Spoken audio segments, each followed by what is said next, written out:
हिंगोली जिल्ह्यातील माळवटा ते वसमत मार्गावर अवैधरित्या वृक्षतोड करून लाकडाची वाहतूक करणाऱ्या ट्रॅक्टरवर वन विभागाने धडक कारवाई करत ट्रॅक्टर जप्त केला आहे। या कारवाईमुळे अवैध वृक्षतोड करणाऱ्यांमध्ये खळबळ उडाली आहे। मिळालेल्या माहितीनुसार सायंकाळच्या सुमारास लिंबाच्या झाडाची अवैधरित्या कत्तल करून संबंधित लाकूड ट्रॅक्टरद्वारे वाहतूक केली जात असल्याची गोपनीय माहिती वन विभागाला मिळाली।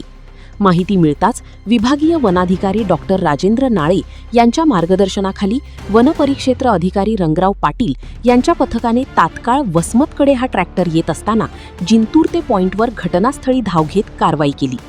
यावेळी अवैध लाकूड वाहतूक करणारा ट्रॅक्टर वन विभागाने जप्त केला असून संबंधितांविरोधात वन कायद्यानुसार गुन्हा दाखल करण्याची प्रक्रिया सुरू करण्यात आली आहे। जप्त करण्यात आलेल्या लाकडाची व वाहनाची पुढील चौकशी वन विभागाकडून केली जात आहे।